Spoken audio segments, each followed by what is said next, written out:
What would you do if your childhood was stolen from you in your early years? Prepare to learn a story that the world almost forgot.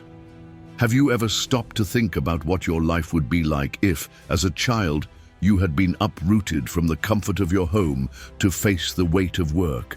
In the Industrial Revolution, this question was not a hypothesis. It was reality for thousands of boys and girls who had not even learned to play. As machines grew larger and cities filled with smoke, small bodies were thrust into a world of responsibility, danger, and sacrifice. They had no choice. Work was not an option. It was a sentence imposed by poverty, necessity, and often greed. Imagine waking up before sunrise, putting on simple clothes and walking into a damp, dark warehouse where the deafening sound of machines never stopped. This was the routine of so many invisible children at that time. They didn't dream of toys or rides. Their dreams, when they dared to have them, were interrupted by extreme fatigue and the harsh reality that each day was just another battle to survive. And yet their stories were long forgotten, as if their childhoods were of less value than the iron and coal they helped produce. In the world of the Industrial Revolution, growing up was a luxury that few could afford. Children were seen as little tools, cheap, obedient, and easy to replace.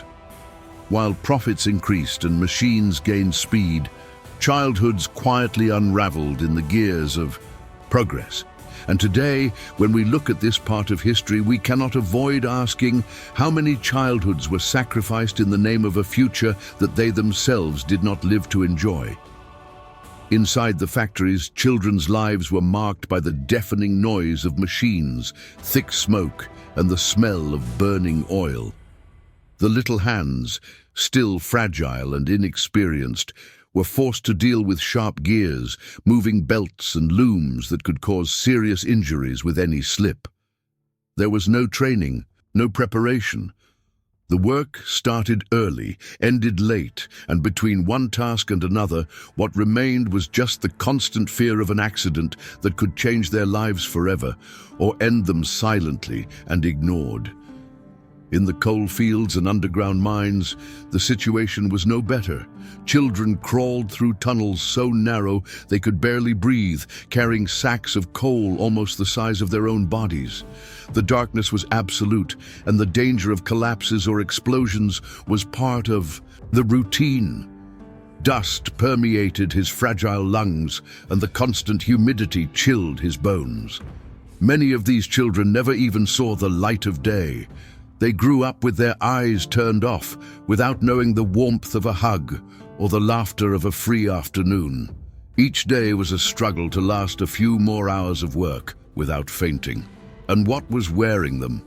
Simple, poorly sewn clothes, often made from scraps of discarded fabrics. No protection against cuts, burns, or the biting cold of warehouses and mines. Clothes, like children themselves, were seen as disposable. There were no safe uniforms, no reinforced boots, just pieces of cloth that barely covered their thin, dirty bodies. The fragility of the fabric reflected the fragility of their existence. Vulnerable, invisible, and totally exposed to a system that cared little about their fate. In museums and old collections, it is still possible to find pieces of clothing worn by those children. Worn dresses, frayed shirts, small shoes almost destroyed by incessant use.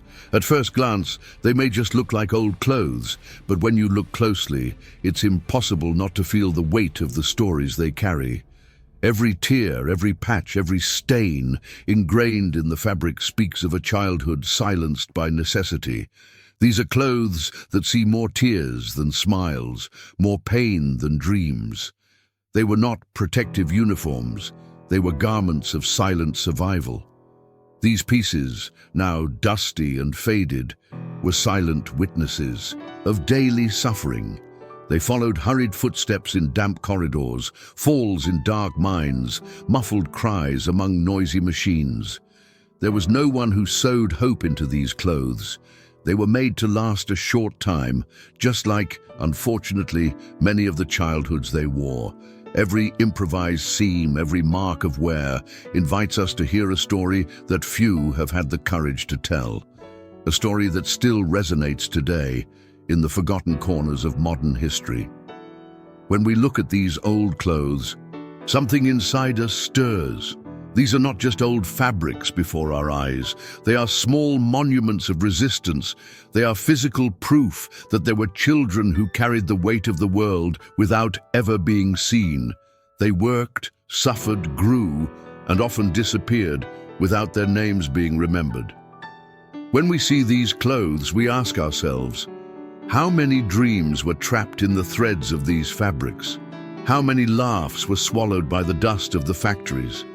And above all, how can we honor today the memory of those who never had the chance to simply be a child? As machines roared in factories and coal-stained city skies, a few watchful eyes refused to ignore what was happening. Men and women, often seen as dreamers or disruptors of order, began to raise their voices in defense of lost childhood. It wasn't easy. They faced governments, business people, and even part of society that saw child labor as normal or even necessary. But these activists knew this was a profound injustice. They knew that every hour stolen from a child was an open wound in the future of all humanity. These first social movements were born in small meetings, open letters, emotional speeches in squares and churches. Some of the most important labor laws began as mere words of hope thrown into the wind. It took courage to challenge a system that profits from the silent suffering of children. Many of these reformers paid a high price. They lost their reputation, political support, and in some cases, even their freedom. But they persisted because they understood that a society that sacrifices its children in the name of progress cannot consider itself truly civilized. Over time, popular pressure turned into concrete action. Laws began to emerge, limiting the hours of child labor, prohibiting the employment of very young children, and requiring minimum safety conditions. It was not a quick or uniform transformation. In many places, change took decades. Still, the seed had been planted. The idea that childhood needed to be protected spread, crossing oceans, borders, and generations. And it all started with those few who refused to accept suffering as something natural and dared to dream of a world where being a child meant living, not just surviving. Seeds planted by activists began to blossom into a new social landscape. Little by little, children gained the right to leave their hard work behind and occupy a space that should always have been theirs. That of learning, growing, and playing. Classrooms, previously restricted to a privileged few, opened their doors to curious faces. Instead of learning to operate dangerous machines, many children began to learn to read, write, and imagine new worlds. Childhood, which had been stolen from previous generations, began to be rescued, a victory built with struggle and hope.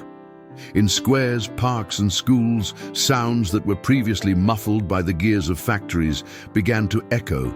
Laughter, carefree running, games invented in the heat of sunny days.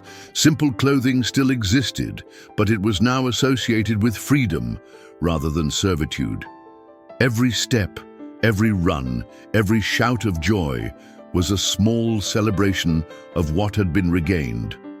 The new childhood did not just mean the absence of forced labor. It meant the presence of something much more valuable, the opportunity to be just a child, to fully live the years that would shape the entire future. Despite advances, it was impossible to ignore that not all children in the world enjoyed this freedom. In many places, there were still battles to be fought. There were still boys and girls whose childhoods were cut short, victims of new types of exploitation. But the example of those who fought in the past served as a beacon. Every free child, every smile in a classroom was a reminder that changing reality is possible, and that protecting childhood is a mission that never ends, as each generation carries the responsibility of defending what cost. So much to achieve. In silent museums, in the yellowed pages of books, and in the few preserved objects, the memory of those children still breathes. Not as a distant lament, but as a living call so that we never forget the price paid for a neglected childhood. Every torn piece of fabric, every faded photograph, every old story reminds us that human progress cannot be built at the expense of the most vulnerable. Preserving these memories is more than honoring the past, is to protect the future, because a society that forgets its failures is doomed to repeat them. To look at these old clothes, at these traces of interrupted lives, is to see not only suffering but also resistance. Even in the face of exploitation, misery and oblivion, those children left marks. His footsteps echoed in the factories, his small gestures of silent courage opened space for the changes that we now consider natural.